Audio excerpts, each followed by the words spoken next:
I'm Dr. Laurence Klotz from the University of Toronto in Canada.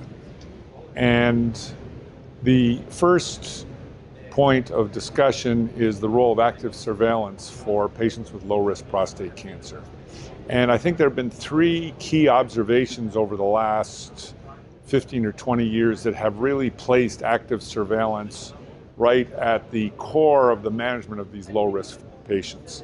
The first was the observation from several very large studies that patients who had only pattern 3, so Gleason 6, grade group 1, had a metastasis rate that approached 0.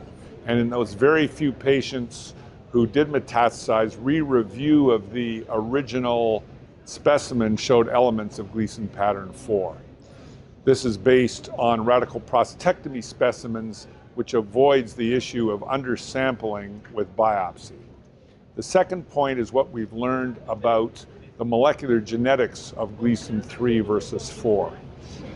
The vast majority of Gleason pattern 3 cancers have very few genetic alterations. And in fact, they really resemble normal cells more than they do cancer cells. There's a small proportion that harbor adverse molecular changes, but in general, when these are very sporadic and relatively few in number, they do not confer a metastatic potential.